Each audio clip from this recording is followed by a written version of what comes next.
Hello there, this is James Escroft, 1978, and remember my friend who once commissioned me to review Baby Driver because being neuroatypical himself in a world in which parents would rather allow their children to die than have them protected by a vaccine which has struck off quack once accused of causing autism, and when their children do develop autism regardless, give them bleach enemas in the futile hopes of quote-unquote curing them. He is so desperate to see neuroatypical people being portrayed positively on screen that he's convinced himself that the protagonist in that movie was autistic. Well, having been annoyed that the actress who played Mantis in Guardians of the Galaxy 2 had no idea what the person in question was talking about when a similarly desperate fan asked her if Mantis was supposed to be on the spectrum, when no, if the film had existed back when I made my video on this subject, I would have listed Mantis alongside Chanto from that one episode of Doctor Who as another example of this can't be another grossly racist and misogynistic example of the submissive geisha stereotype,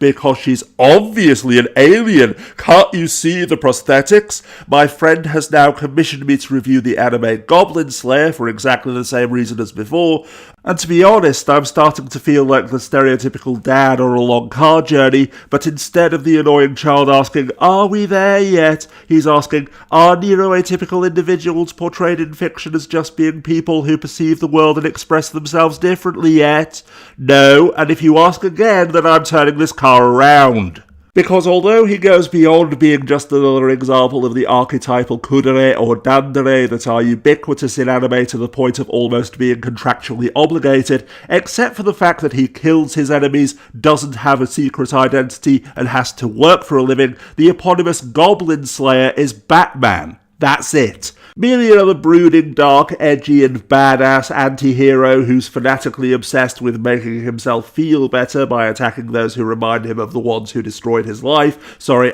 Ensuring that what happened to him doesn't happen to others, and whose defining character flaw, because he can't be a Mary Sue by the common and utterly incorrect definition if he has a character flaw, is that he's emotionally stunted and incapable of forming healthy, normal relationships with other human beings, but of course, that only makes him cooler. For the love of the great holy donkey, the Goblin Slayer's origin story is that beyond just seeing his parents murdered while he was powerless to stop it, his entire village was wiped out by goblins, and his older sister, who was like a mother to him, was raped to death by goblins as he watched powerless to stop it, thus cubing his brood factor. So no, he's not autistic, he's merely crippled by PTSD. But as I've already implied though, regardless of whether we're talking about this Batman or the original, the traumatic origin story is merely a device used to justify the fact that the creators have made him what both 13-year-old boys and adult men with the emotional range of 13-year-old boys think is cool, and this includes the fact that almost every woman in the anime wants to get inside his armor, but naturally though, he's too busy brooding to even notice, because as I mentioned in a video on my other channel discussing incels, links down to the underbar, what teenage boys and emotionally stunted man-babies want is not sex itself, let alone romance, but for women to want to have sex with them, because in our misogynistic societies, this proves that we're successful. Indeed, the idea that in order to be truly successful, men must swear off women, because at best, being married will make us normal, and at worst, they're infernal succubi who drain us of our superior masculine energy and money, and use sex as a weapon to exert power over us, is even older than civilization itself. So for such emotionally stunted teenage boys and adult men who never grew up, an emotionally stunted badass being longed for by multiple women but never actually succumbing to their feminine wiles because girls are icky and have cooties is the best of both possible worlds. On top of which, speaking of creating a narrative device to justify doing whatever you want to do in a given story, beyond the frankly laughable objectification of the female characters in inverted commas in this anime, a point which I'll address in a moment, with one female magic user, for example, being hypersexualized past the point of absurdity, with long lingering close-ups of her cleavage and her thighs while she's speaking, hashtag my eyes are up here. The fact that goblins rape and abuse women in this anime is literally nothing but an excuse to see how much gratuitously violent abuse and exploitation the creators can get away with without the anime being classified as a hentai. Wait, I'm just receiving word that we're supposed to describe gratuitous titillation and objectification, exploitation and abuse as fan service, reinforcing the perception that all anime fans are misogynistic perverts. Getting back to my point about the characters in this anime though, the bottom line is that there aren't any, full stop.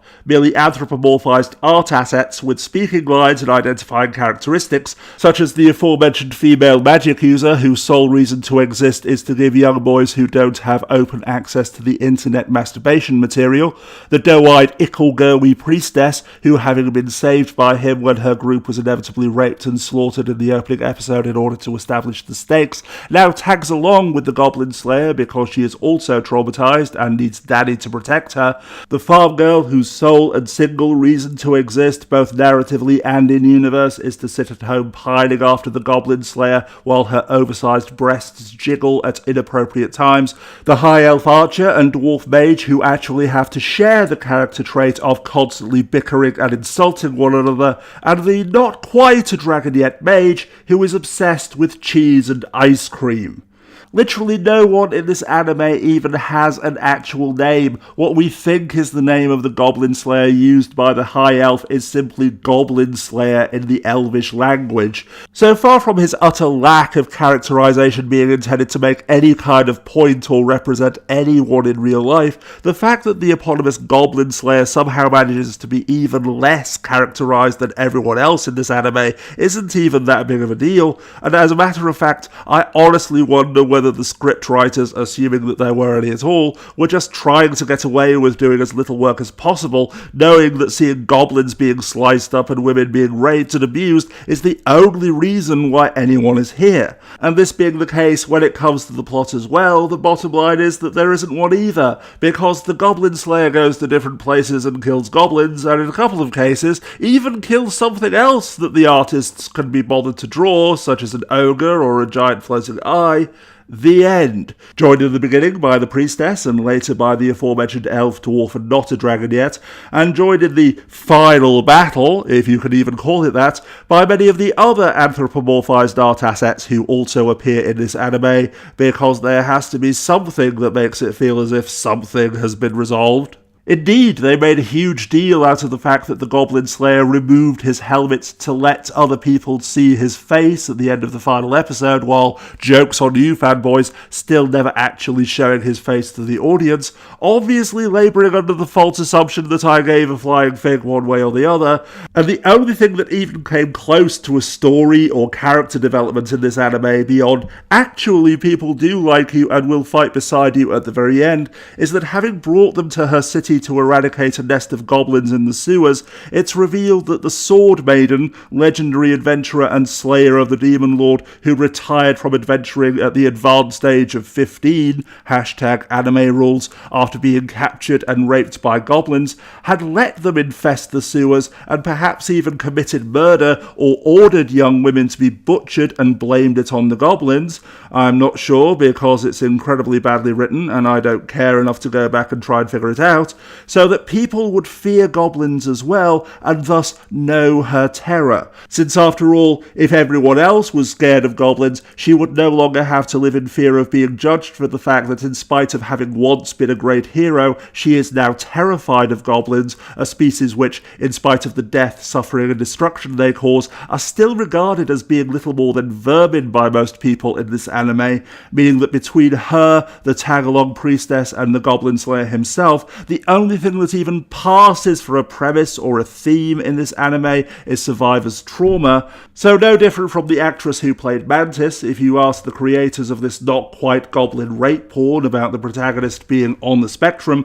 they probably wouldn't have the faintest clue what the hell you were talking about. Thanks for watching, and regardless of whether you're desperate to believe that a certain character is a positive portrayal of a particular group or not, if you'd like to commission me to review any work of fiction within reason, then do please email me at ujames1978@mail.com, not Gmail or Hotmail, just mail.com, and I'm certain that we can work something out.